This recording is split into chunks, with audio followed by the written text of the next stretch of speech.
Time for a bit of America chat. And the man we like to check into with all of that is none other than the great man, former treasurer, former ambassador, current Sky News contributor, forever dad. Is none other than Joe Hockey in Washington. I had all that former stuff. Just our mate Joe. That's the way we'll do it from here. Mate, Bill Barr, I love this bloke. I know he sends all the lefties crazy, which means I love him, because he's all about law and order, and he decided to absolutely give it to some of these politicians who are trying to pretend that the idiots with the lasers shooting them into police eyes, the ANTIFA mob, don't exist. Well, he was more than happy to say they do, and here's the proof. They are a revolutionary group that is interested in some form of socialism, communism. They're essentially Bolsheviks. Their tactics are fascistic. The form of it's a new form of urban guerrilla warfare. What they do is they are essentially shielding themselves or shrouding themselves in First Amendment activity. They go into the demonstrations, which are exercising First Amendment activity, and they insinuate themselves in there to shield themselves. So that's where they swim. And what they do is they hijack these demonstrations and they provoke violence. And I love him, Joe. What do you think? Well, I love him too. He's a really, really good guy, and one day, Paul, I'll tell you a couple of stories that he shared with me over a smokeless cigar that we might share. But he's so calm and at peace and measured. And the advantage for him is he was previously Attorney General under George Bush. So this is not his first rodeo.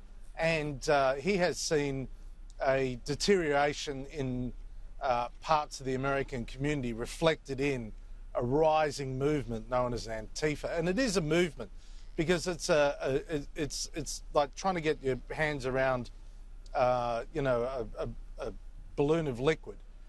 It is a whole lot of different groups, and their primary focus is to bring down Donald Trump.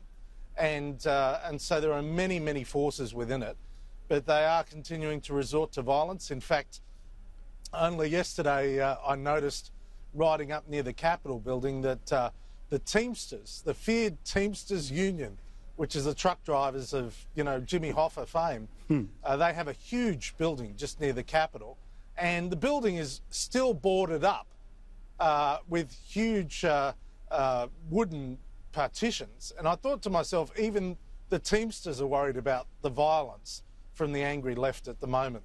And that says something about where things are at.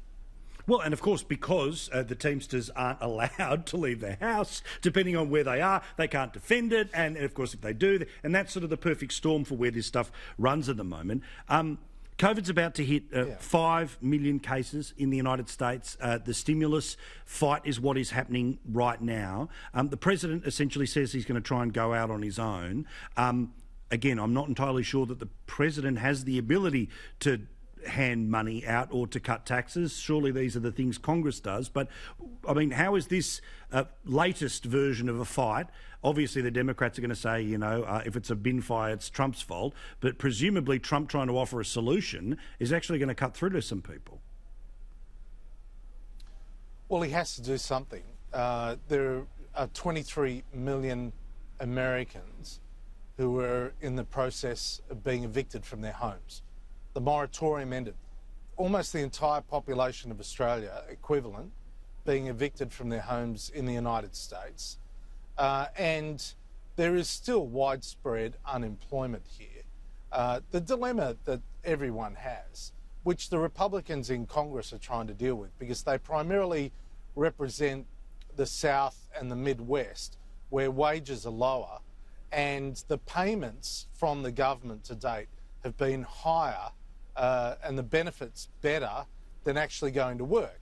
And so that's been the dark hand of government forcing the closure of economies. A lot of these economies need people to get back to work. As I've said before, a lot of these economies actually don't have income tax, so they rely on sales tax. And if the shops are closed, the state governments don't get any money. And if they don't get money, under a law in 49 US states, they have to balance their budgets. So they start cutting programs, cutting police, cutting healthcare, cutting education. And it becomes a horrible cycle, a downward cycle. So the Republicans are saying, hang on, let's get it right. Let's get the balance right in these payments, much like, you know, the sensible voice in Australia. But the Democrats are saying, no, let's throw more money at them. Let's bail out state governments like New York, like California, where they've had massive welfare programs. They've run terrible budgets. Let's bail them out. And let's bail out the postal service so that we can have a mail-in ballot in November. Now, that's where the argy-bargy is. Donald Trump is saying, hang on, we've got people being evicted from their homes. We've got genuine people who can't get a job. There is not enough of a safety net for them. I'm going to take some action if you people up on the Hill are not. And good on him. I would have done exactly the same. And the irony is he's being criticised left, right and centre for taking action when the elected officials up on the Hill are not taking action.